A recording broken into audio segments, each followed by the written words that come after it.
Hey, good afternoon, everybody. Tom Stewart here. I'm with Liz Trotter. Our guest today is Logan Taylor from Albania. This is That's Smart Business. right. Logan, how are you today? I'm doing great. How are you guys doing? Awesome. Good. I'm busy You know, today. you are the first guest we've ever had on Smart Business Moves, and we've done this a couple of times. That has live streamed from Albania. I'm pretty confident Oh, that's true. Yep. okay, great. I'm happy to We be had someone from representing China. Albania. I'm We had sorry. Yeah, someone from China one time. You've had people from China a couple of times, other places in Europe. Yeah, I think Japan Japan. maybe, Yeah, um, but but not Albania. never Albania. Yeah, that's yeah, exciting. Hey, Logan, do us a favor and tell us just a little bit about who you are, why you're in Albania, what are you doing over there? yeah, sure. So, my name's Logan. I started my cleaning company about 7 years ago, and we have a location in Seattle and a location in Scottsdale. And in the last, I decided I've been working. I worked really hard the last year. I kind of like to take like work really hard and take big breaks. So I'm in Europe for 3 months, and it's been nice. So I'm in Albania, where I'm with some friends. Yeah, and really, as I was telling Liz and Tom earlier, doing just the bare minimum. Really, not a lot of work is happening. But it's 11 p.m. where I am, so I'm having a little tiny bit of champagne, a little piece of chocolate. I'm going to do this podcast and then go to bed. Nice. Yeah. Very nice. Sounds like a nice little life over there. All right. Yeah. So you said you're doing a little bit of work. What are you doing? Right now, I'm focused on creating an onboarding system, like through Trainual, which Uh-huh. is um, about 40 hours of content, and then with graphics and tests and whatever for onboarding new admin to my company, because I'm sort of considering. I mean, we have 2 locations now. I'd like to have a couple more in the next 10 years. And what really hinders growth for me is admin training, because it requires so much of myself and so much of my existing admin team. So we solved that problem for cleaners a long time ago. But with admin, I feel like we're always starting from scratch. So I'm just building out the modules for that. So we have about 60 that I have sketched out, and I've started recording them. And it's just it's the kind of thing that any one of us could do, but I don't think any of us wants to do it. Maybe you guys have already done something like that, but it's just painful. But I thought I'll just like kind of bite the bullet on this, and then it's the kind of thing you do once and then you can use it over and over. So I thought this is something I can easily do while traveling, because it's pretty independent. That is awesome. Yeah, you So, can do it from anywhere. so you've been doing this, you said, for 7 years? Uh, Yep. did you start with one branch and then wait a while to start a second? Yeah. I started, it was just me. And for a long time, I had no idea what I was doing. So I didn't grow very quickly. I mean, I guess right away we got to maybe like $7,000 or $8,000 a month in revenue. And then we had really small growth for a long time.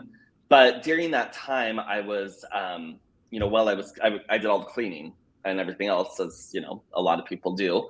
And I listened to everything I could find on small business management and growth, and just kind of learned about how to run a business. So then after a few years, things got a lot easier. And then during the pandemic, I decided to open the office in Scottsdale. Part of which is just because there's like 20 nonstop flights every day from Seattle to Scottsdale, and I cannot take the Seattle winters anymore. It just Okay. kills me. So I wanted to have another place where I could still work, but it would be, not the Seattle gray, which some people love, and I'm not one of those people. Cool. So Yeah. with running two offices in two cities that are airplane trip apart. Yep. How do you manage? Do you have like office staff in both locations? Yes, but our office staff is not like our scheduler works from Scottsdale, and he comes to Seattle like every 3 months to work in the Seattle office for a little bit and be at meetings and whatever. But he works from Scottsdale, and then we have I think 3 VAs that all work in different locations. And then we have 3 people in our office in Seattle. So we're just really good at using Zoom and Slack and just SMS messages and having regular meetings to keep everything organized. But we book appointments from either place, so it's not tricky to manage any of the admin stuff. What's hard is when we first started having ramping up in a new city with cleaners, because once you're at a certain number of cleaners and revenue, if someone calls in sick or whatever, it's not a big deal. You expect it, you plan for it. But when you have like 2 cleaners and someone calls in sick, half of your thing, half my workforce is out today. Yeah. And I kind of forgot about that part of the growth. So I was like, oh no, there's this again. So I relearned a lot of the same things that I learned the first time when we opened it. So it was really, really hard. And I don't recommend that anybody does it unless they're in it for the process. You think it's really fun, it's a challenge, it's interesting, you have a lot of time, you have some extra money, it's a project, like fixing up an old car or something. Okay, that's a great reason to do it. Doing it because you're wanting to increase your revenue really quickly, I would not advise that based off of my experience. But people are probably, there's a lot of people much smarter than myself who maybe would do a better job faster. But I do have to laugh, Logan, that you're saying if you have a lot of extra money that you just want to throw down a drain, if you have a lot of time that you just want to have a lot of frustration, if you just really enjoy being irritated every morning, this is the job for you. That's right. If you need another expensive hobby, yeah. Another way to say it is if you have a lot of patience and you're in it for the long haul, then that might be good too. Okay. Oh, that's such a nice twist. Yeah. That little twist. Yeah. Well, I'm excited that one of the things you said just a couple seconds ago, was that you solved the employee problem a long time ago. Onboarding and getting people on. And today we're going to talk about employee retention. So people are going to be excited to hear how did you do that? How did you solve it? And tell us a little bit about, that's the big thing that everybody's talking about right now. Yeah, absolutely. Okay, so I was thinking about this morning and just kind of remembering, well, actually, I created a little list of 25 things that we do that I'll send, and it can be uploaded, and people can just pull stuff right off of this list. Okay. If they want to use any of these things. But let me get my paper together here. All right. When I first started, I worked in a hotel at a restaurant right before I started Dazzle. And there were all of these housekeepers that worked there. And at the time, this was in 2014, they were making, I think $14 or $15 an hour. And I was paying my cleaners well above that. Nothing, a lot less than we pay now, but I think we were paying $21 an hour, something like that. And so I was like, why is it that these people are staying working at a hotel for 20 years, 10 years, 25 years, retirement, their only job working at this hotel. And I can't keep a cleaner who I'm paying, 30 to 40% more. I can't keep them for more than 6 months. And my brother, he's not in small business at all, but he's in corporate America. And he explained that it's because I ran my business like a shit show. And it was... They had no faith. I'm writing that really down. He doesn't pull any punches. But he was like, these people don't even know if you're going to have their paycheck, if their paychecks are going to bounce. You run it out of your garage, which is also your bedroom, and where you keep all the cleaning supplies. And you don't have you have no systems. So they feel like, you're causing a lot of chaos in their lives. So if you could, act like you're a professional, they will also probably act like they're a professional. So that was the first thing I realized, okay, I need to like get this to be, I was really concerned about the way that we looked towards our clients, but I wasn't really concerned about the way we looked towards our employees. Of course, I wanted to be a good employer, but I didn't think I needed to be like, wooing the employees, which Right. of course you do. Of course you need to do that. That's what you should be focused on. But I have a So, question. yeah. Did you actively think I don't need to woo them, or did it just not pop into your mind that you needed to? Yeah, it just wasn't on my mind. Not on your Like radar.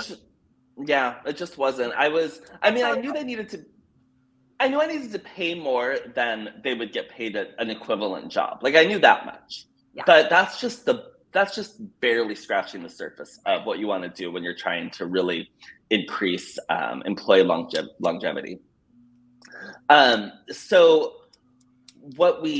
should I talk about like what we do to make that process work? Yeah. Sure.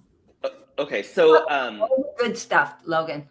okay, all right. So first of all, we have a training process in place, like a actual documented process, and it's exactly what they're taught on each day of their training. We do a 5-day training process. We use the speed cleaning method from Debbie Sardone, except that I've like beefed it up a lot and customized it a lot, but it provided a good framework for us.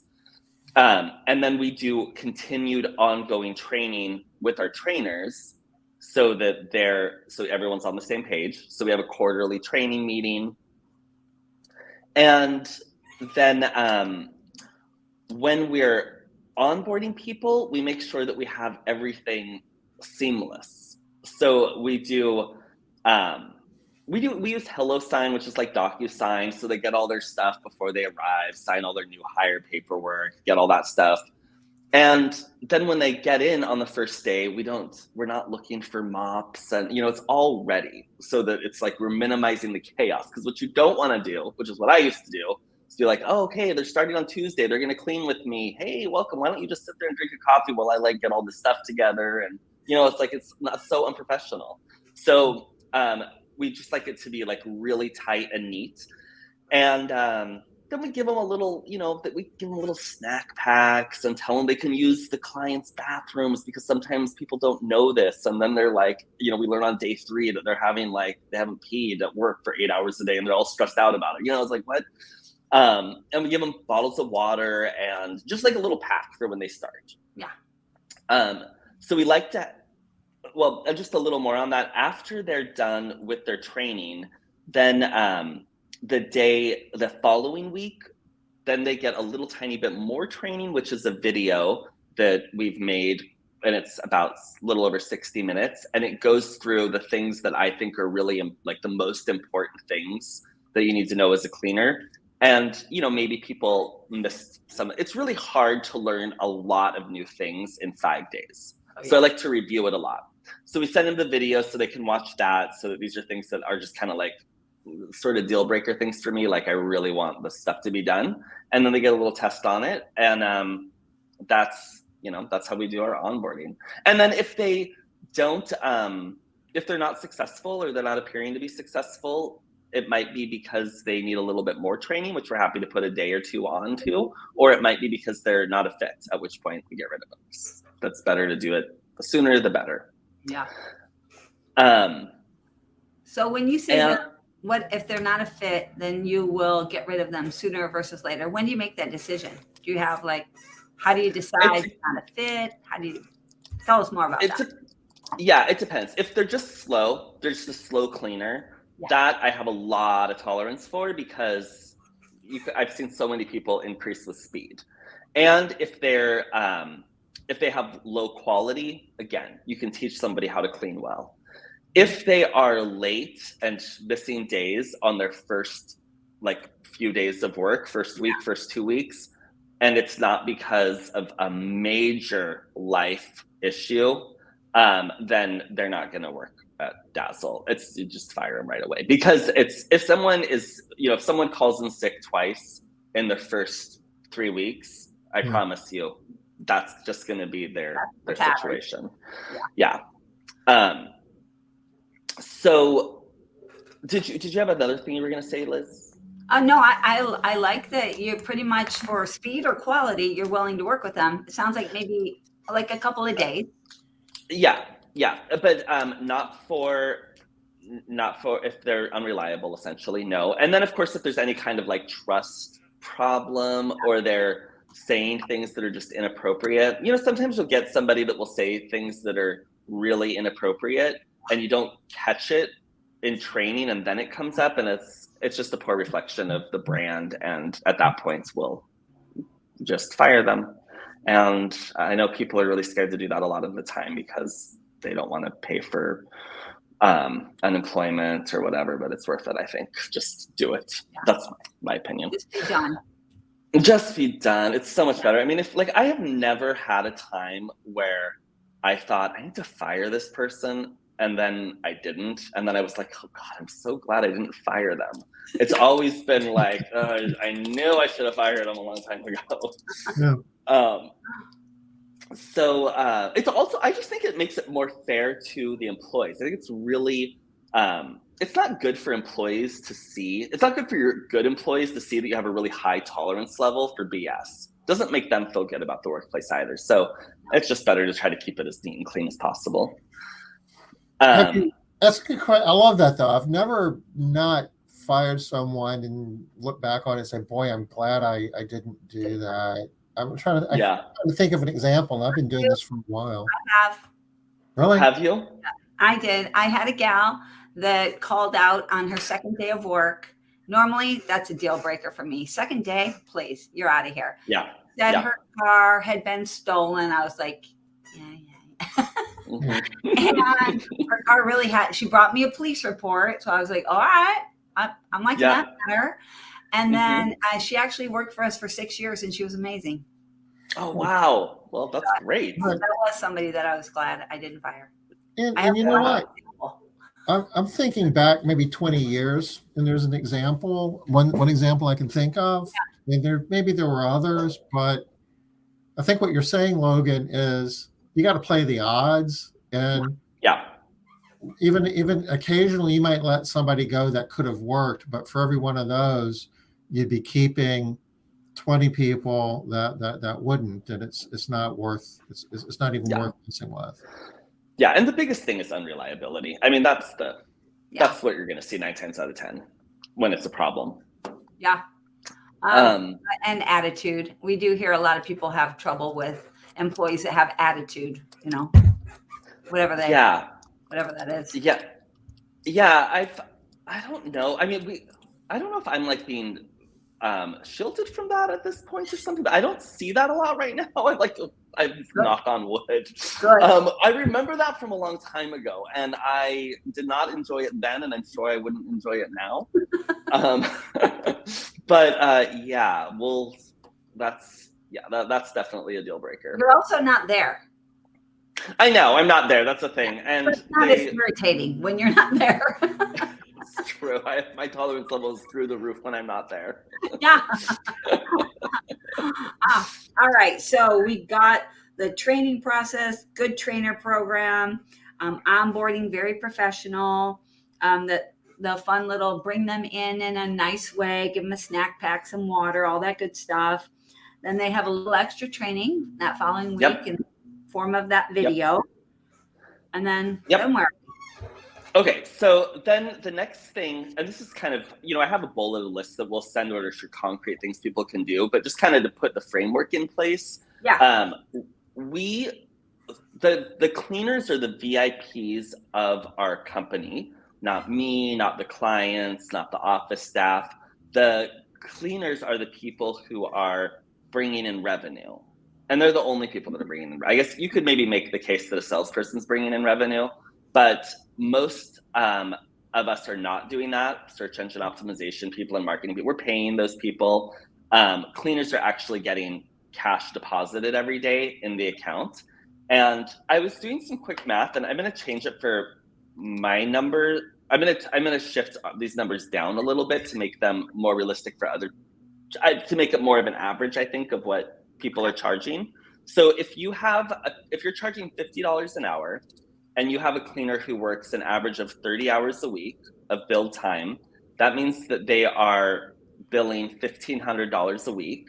And if they work 49 weeks per year, that means they're bringing in $73,500, which is going to go way above what your very best clients are bringing in, most likely, unless these clients are having service multiple days a week at their big mansion or something, which I don't have clients like that. So, okay, yeah. So we want to really, really have our cleaners' backs and make them feel like we have their back, and that, and, you know, occasionally something will come up, and my instinct, I mean, I'll follow my instinct, but typically it is to have the back of the cleaners, and they know that, and I think that makes them feel more loyalty to us. Now, of course, if someone, I mean, we've had things where, you know, a cleaner, obviously things will come up where a cleaner is doing something that is unprofessional or wrong or whatever. It's not going to be my go-to belief that the cleaner is always wrong. And if the complaint, let's say there's a complaint and it's something stupid and nitpicky from a cleaner that has a bunch of 5-star cleans that we never hear any complaints about, it's very unlikely that I'm going to even talk to the cleaner about it. Like, okay, so they didn't clean the top of your refrigerator, and I look at their scorecard on Made Central and they're at a 98% or 99%. Like, I'm not going to talk to the cleaner about that. Yeah. So we don't want to nitpick. I had a woman a long time ago who just absolutely lost it on us because there was this little dish that she had that she was just swore up and down we had broke and then thrown away. This was years ago. And I was like, okay, I talked to the cleaner about it, and the cleaner's all offended, and it was like a touchy subject because I was too aggressive about it. This was like when I was a new business owner, and I believed this client. And then a couple weeks later, the cleaner no longer worked for us. I didn't fire them, but I don't think I don't think they felt good, and they got a new job where they didn't have to deal with the boss that was making my problem, you know, their problem.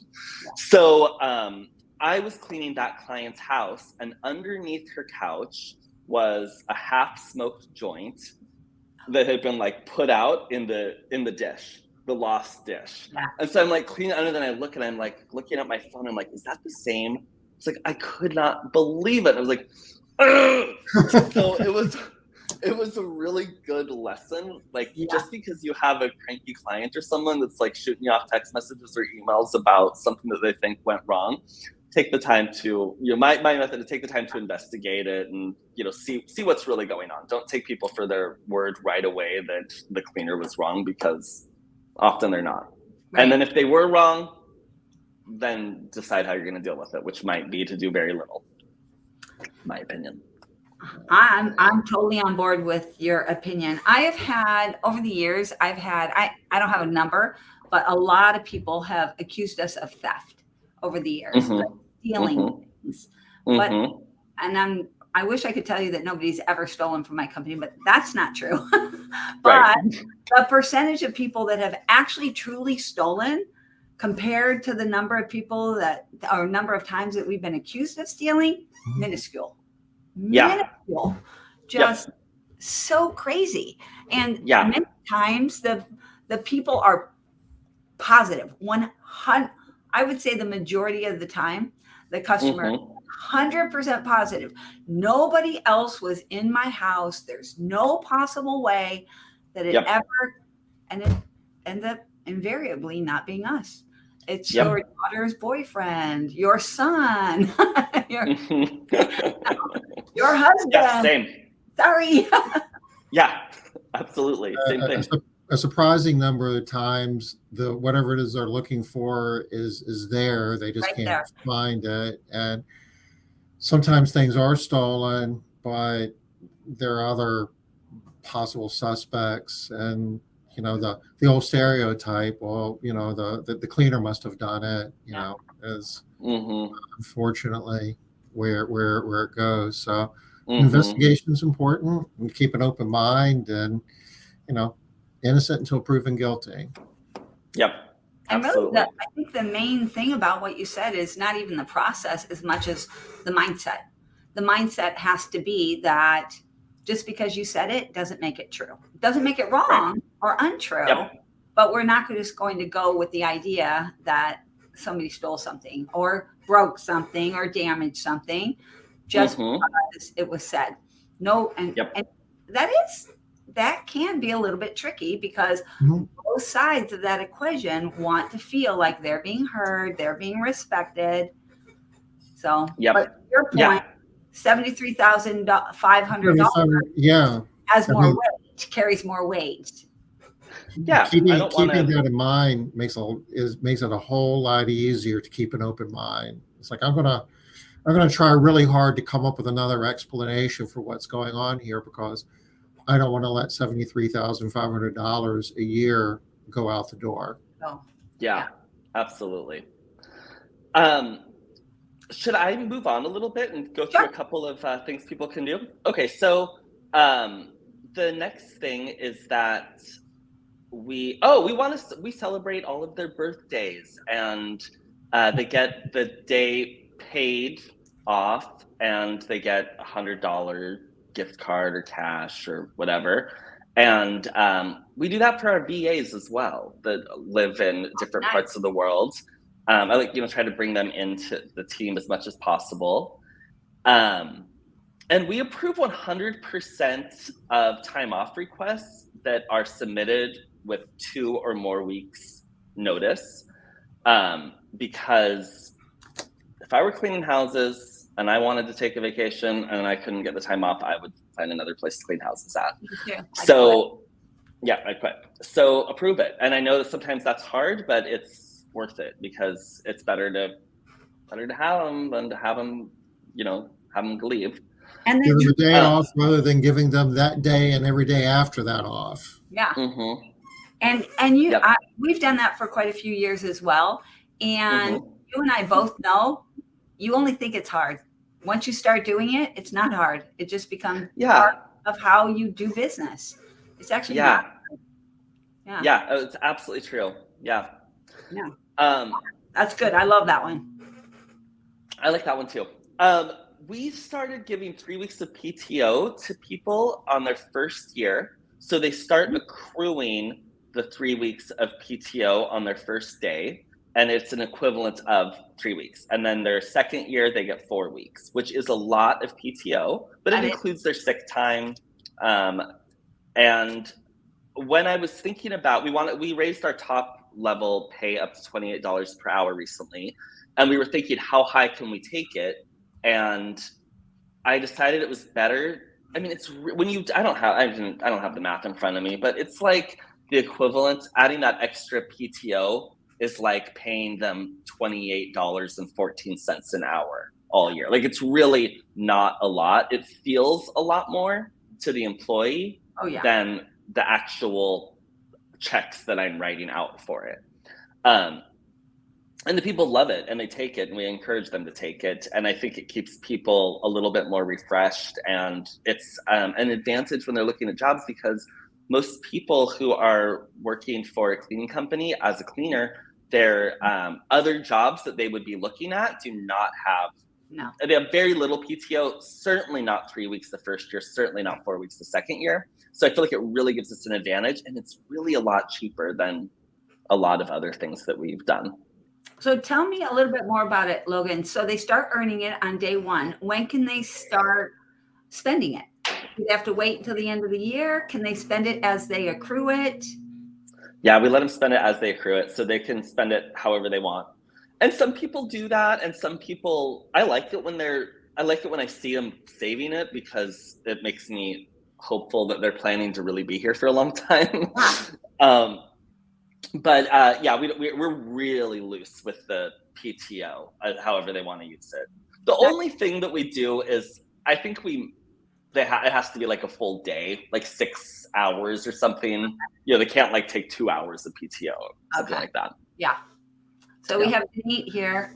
Hey, Denise. Looks like she's in Pittsburgh International Airport. She's been celebrating Jewish New Year, and so she's Oh, cool. Happy right New now. Year. Yeah. Yeah. Happy New Year. Excellent. Good to see you, Denise. Glad you're Yeah, able to join us. we haven't seen her in a while, or I haven't. I have. I see her a lot. Hope you're going someplace fun. Yeah. Yeah. She's just coming home, so that's awesome. Okay. So you said so. We have to dig into this a little bit, Logan, because anybody who watches this is going to have some roadblocks. Not so much Okay. the roadblocks about the 3 weeks, Mhm. especially since you said break it down, figure out the math. Right? People are like, okay, I could do that. But I am guaranteed that a large chunk of our audience is thinking, $28 an hour. Are you kidding me? I could never do that. They could never. Okay. So talk to us about Right. Okay. Well, first of all, I'm in Seattle, and I'm not in a suburb of Seattle. We're in Seattle. Seattle Cleaning proper. downtown. It's expensive. So it's the equivalent of like if you're cleaning in California, like San Diego, San Francisco, LA, that kind of thing. Yeah. So if you are in, like our friend Dan in Tulsa or Oklahoma City, certainly he's not going to be charging. Well, okay. So I guess I got a little ahead of myself. If you're paying $28 an hour, you're charging enough to be able to pay $25 an hour. Yeah. Our average ticket on Made Central is usually around $85 an hour. So that allows us to provide a higher wage, whatever. And we're charging $85 an hour because we are in Seattle. However, if my business were in a suburb in Oregon or Colorado or something, I think it's unlikely that I would charge less than $70 an hour, just based off of my friends who I have that have businesses in other places.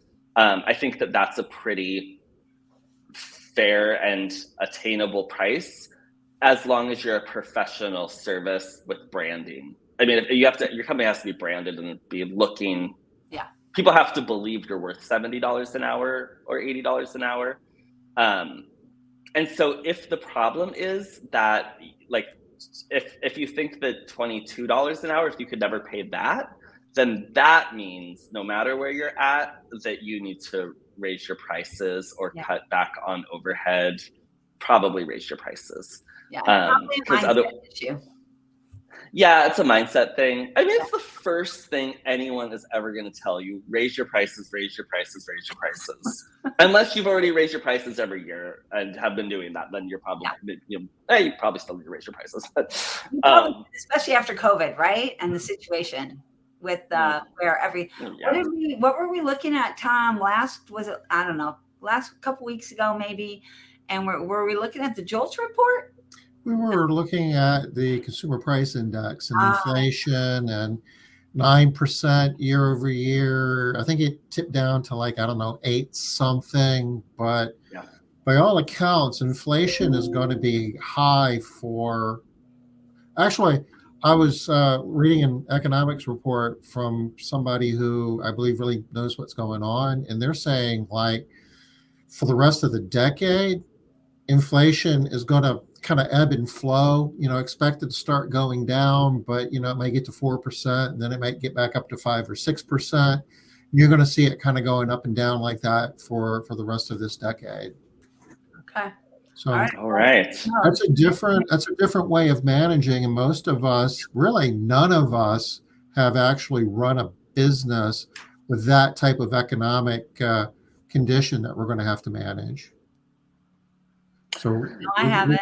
We're going to be raising our rates a lot, and we need to get out of the mindset of annual rate increase. That's not the way the gas stations do it, right? I mean, and so multiple times a year we might need to be raising our prices for customers that are recurring customers. Yeah. New way of doing things. All right. Yeah. So Logan, in your area where you are in Seattle, and you're charging $85, would you say that you're at the top of what people are charging? You're in the middle? Where are you? We're in the top tier. We're not the most expensive. The maids still, they charge a little more than we charge. If I get some, I'll like shop around a little bit to check their prices, and we're like the top 3 typically. Okay. And I like being in the top 3. I feel like there's very little benefit in charging like low prices, or no benefit in charging low prices, and charging, like average prices are not really. I just think it's really hard to run the kind. I don't think it's possible to run the kind of business that I want to run on low or average rates. I think we need to be in the top tier of what companies around me are charging in order to be able to provide the benefits and put all the structure in place that allows us to have really high quality. And people sometimes, they don't like our rates, but there's hundreds of cleaning companies in Seattle. Yeah. They keep calling us and trying to get us, to mess with my staff about charging less, because they want us to clean, because they see this, that we have like, we have like 350 great reviews on Google. So they know that. So it's like, they're trusting that it is worth something, just maybe that they don't want to pay for it. And I'm fine with that. Right. Yeah. And I can relate to that, because I'm one of those people. I want the best, but I don't want to pay that price. Sometimes I'm a little bit of a cheapskate, but I still want it. And eventually, if I want it enough, I'm going to pay the price. You're going to give in and do it. I am. I'm going to give in and do it for the things that I want. A lot of our clients are really busy professionals with a great deal of, I'm speaking again in Seattle. I mean, I don't want to say that this is everywhere, but this has certainly been my experience in Seattle. They have a lot of disposable income, and what they want is to have it done right the first time and not have a headache. They don't want to shop around. They don't want to manage anything. They don't want to be reminding the cleaners and things. They just want it done right. And for that service, they're willing to pay whatever the market is, right? I don't think they care about that. They just want to have it done. Yeah. Are you having the same experience in Scottsdale? I would think so. No, I'm not. Scottsdale's a lot different, and it's hard. Seattle has really small homes. It's real tight. Scottsdale's really big. And all the houses are McMansions, right? They're really big. So, and it's also just a different demographic, a lot older, a lot more. It's a different group of people. So it took a long time. Are you dealing with more retirees in Scottsdale? Yeah, more than in Seattle, but we still do have a lot. It's still mostly working professionals. That's still our bread and butter. But they're definitely a pickier crowd in Scottsdale. I will tell you that. Okay. So are you still in the top tier, though, in Scottsdale of what you charge? No. I was when I first got there, and then I cut our rates because I wanted to grow more. Yeah. And so I thought I'll just, cut rates for, our recurring is still pretty good, but we bring people in at pretty low rates for their initial deep cleans.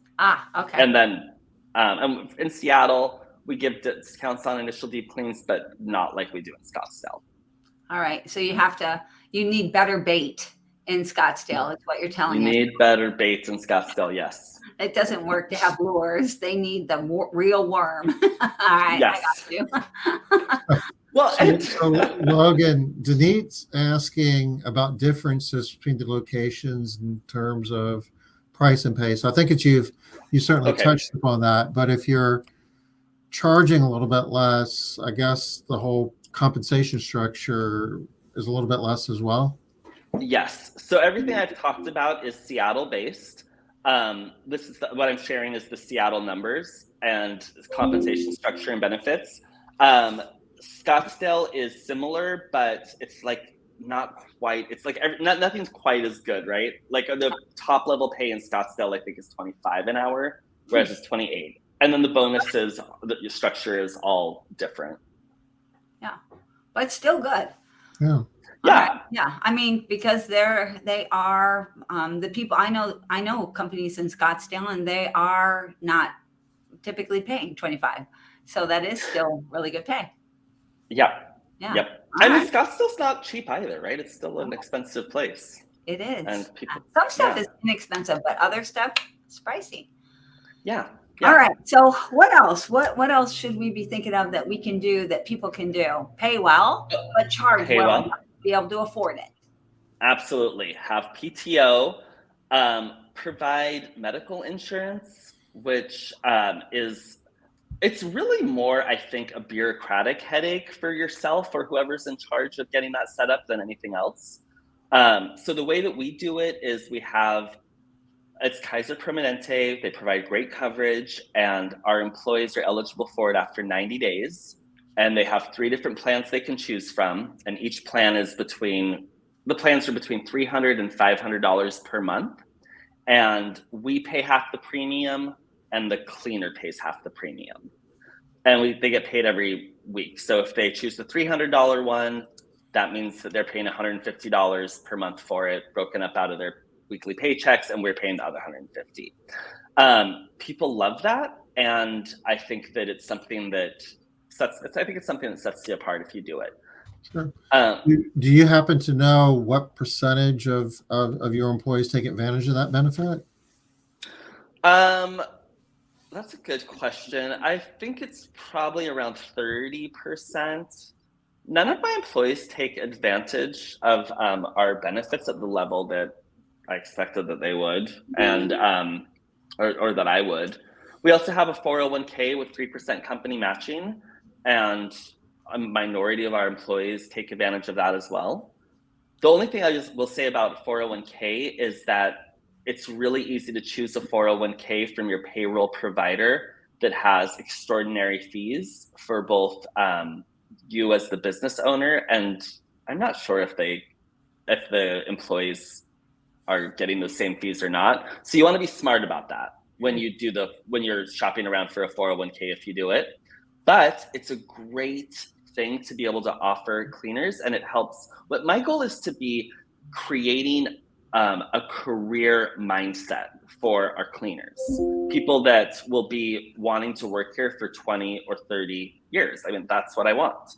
And so having a full package of benefits surrounding them, I think, is important if you want to do that. If the enrollment is low, is it worth rolling out?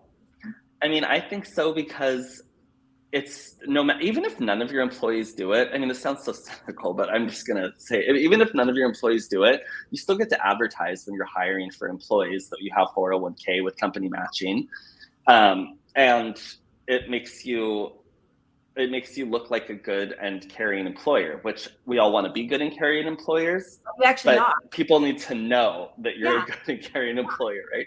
I don't think it's cynical, because you actually are. You can't force people to take advantage of benefits, right? Right. But you encourage it by providing it. And actually, your 30% is pretty high compared to what I've heard from other people. My experience, participation is low, and health benefits as well as like retirement plans, 401ks, and that's been my experience in my business as well. And I've often questioned, do we not do a good enough job of promoting it, of marketing it, of like trying to keep it top of mind? Do you have any thoughts on that? Let me interrupt real quick. Penelope, it's Kaiser Permanente. And if you look at the comments, I already typed it up for you, so you'll be able to see it there. Go ahead. Thanks, Tyler. The person who does our benefits, this is like she's passionate about it, right? She wants everyone to have these benefits, so she rides them. Like, she'll follow up. I wouldn't do that.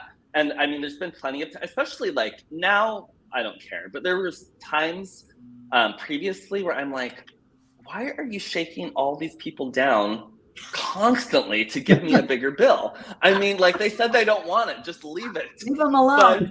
Leave them alone. But it's good, because it does, I think, keep people there.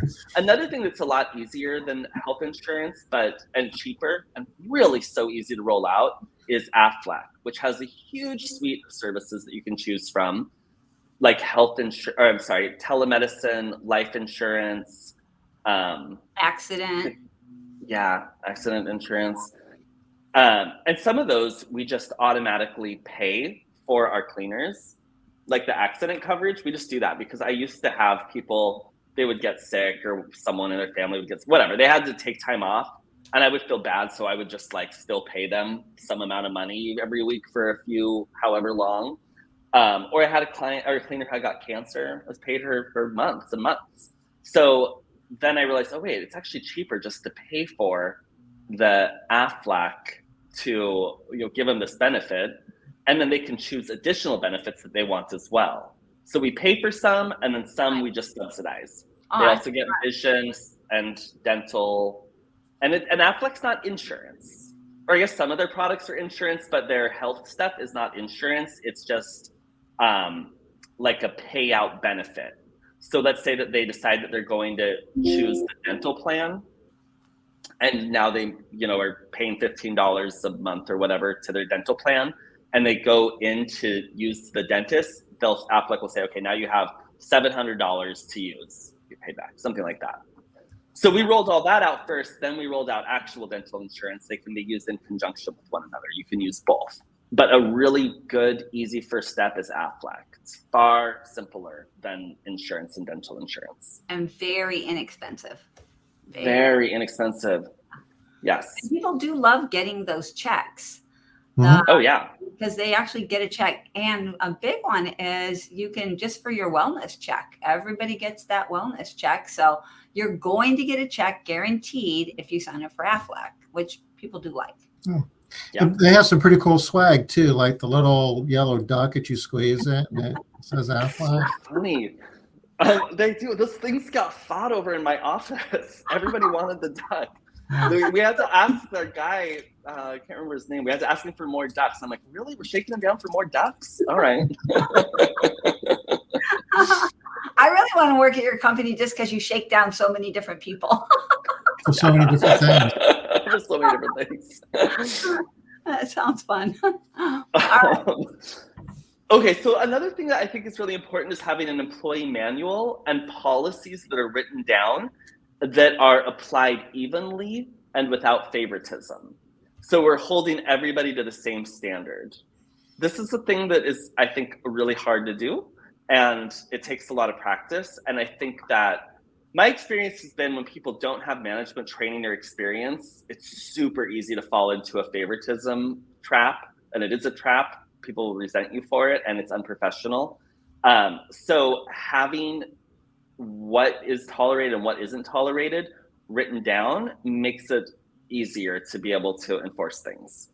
So definitely, if you do nothing else, having attendance policies in place. Because that's like your number one thing.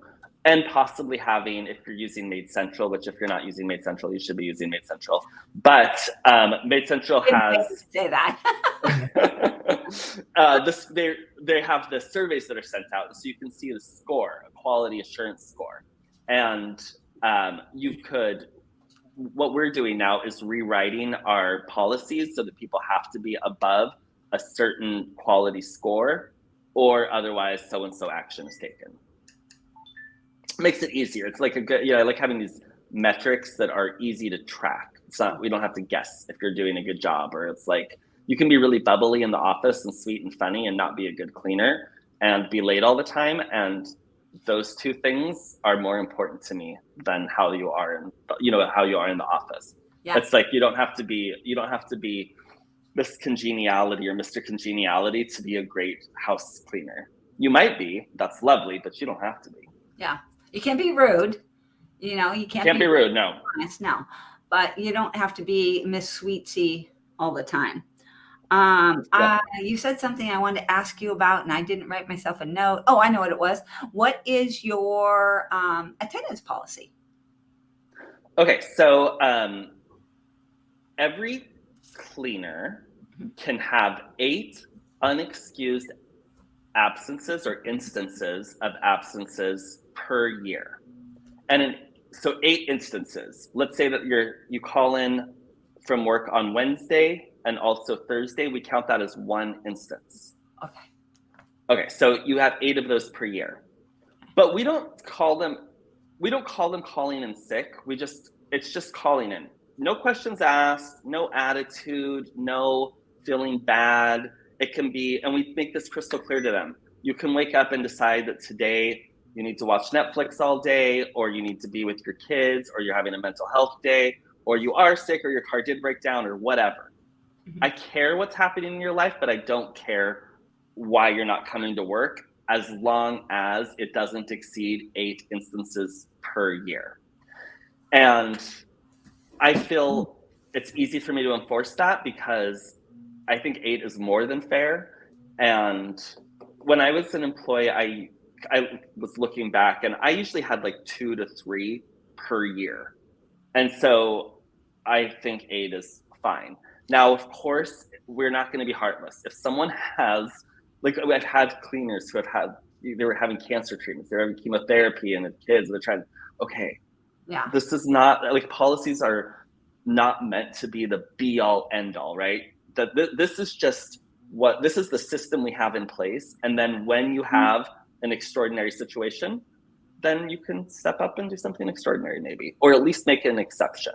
But it's, you don't die on that hill.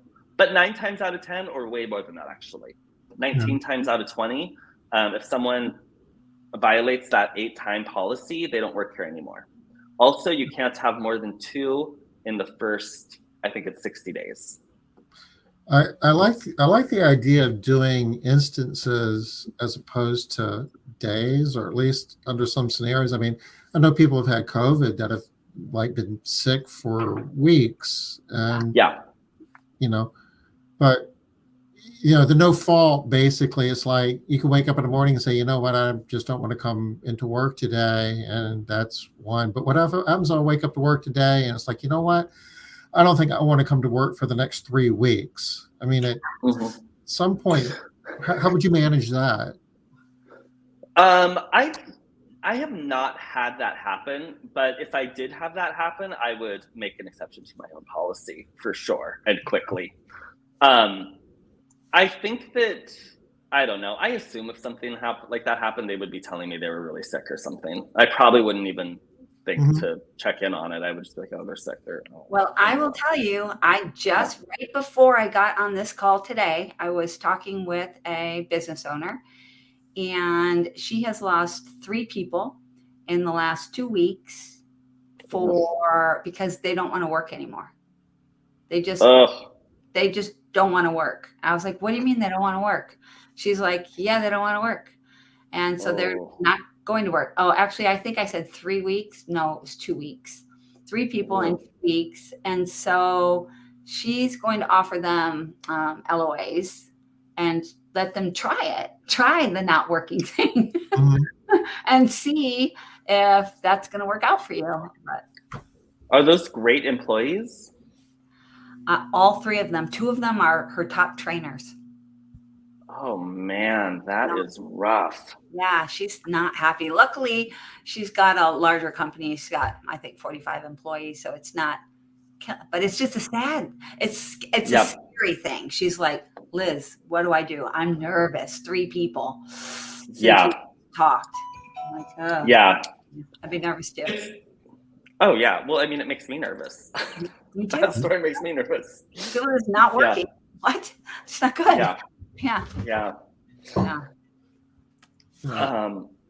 Okay, well, here's the deal. We only have 5 minutes left. Right? Okay, great. And I think that you're sharing a ton of great stuff, but I don't want to keep talking to you and like take you off track. Did you have anything else that that you really want to tell us, Logan, that would be helpful or that people really should know?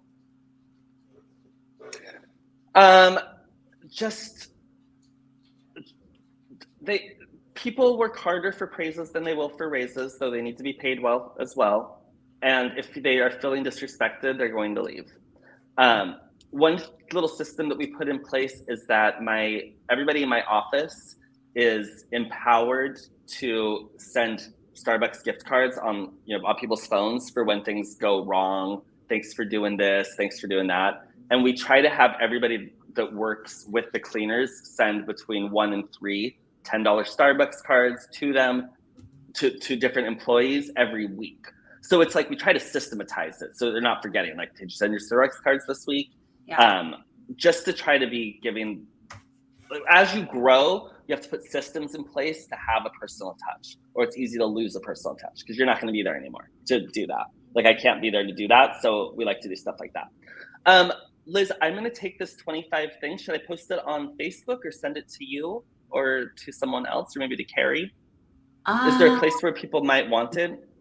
Or the Facebook page? I want to put it here, but we need it first. Then we'll put it. Yeah, you can send it to Carrie, and she'll see that it gets distributed. Okay. All the right places. Yeah. Okay. Yeah. Awesome. No, I don't have anything else. All right. Well, gosh, you shared a lot. This is good stuff, and appreciate you taking your time to do it while you're like on vacation, working a little bit and relaxing a little bit. Really, a little bit. In Albania, no less. Yes.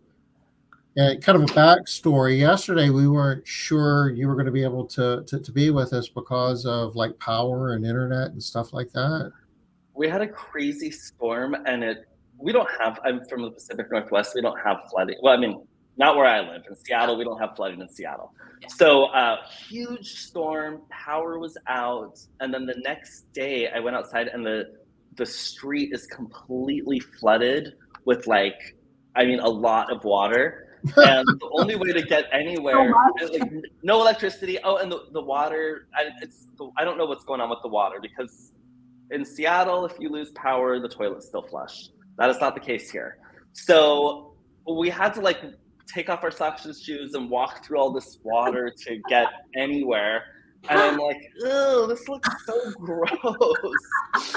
And then we lost power a second time, and I was like, ugh. But then I found another person, a neighbor that has a generator. So I was like, okay, so you have Wi-Fi? And I was like, all right, I'll be able to do it from there. But now we're back, and we're still flooded, but we have power, and so yeah. You still have water. You still have water in the streets.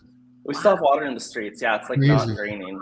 Yeah, I've never seen that before. How often does it happen? Where in Albania? Do you know? I don't know. I've been thinking that, but not thinking hard enough to Google it yet. But I'll get around to that.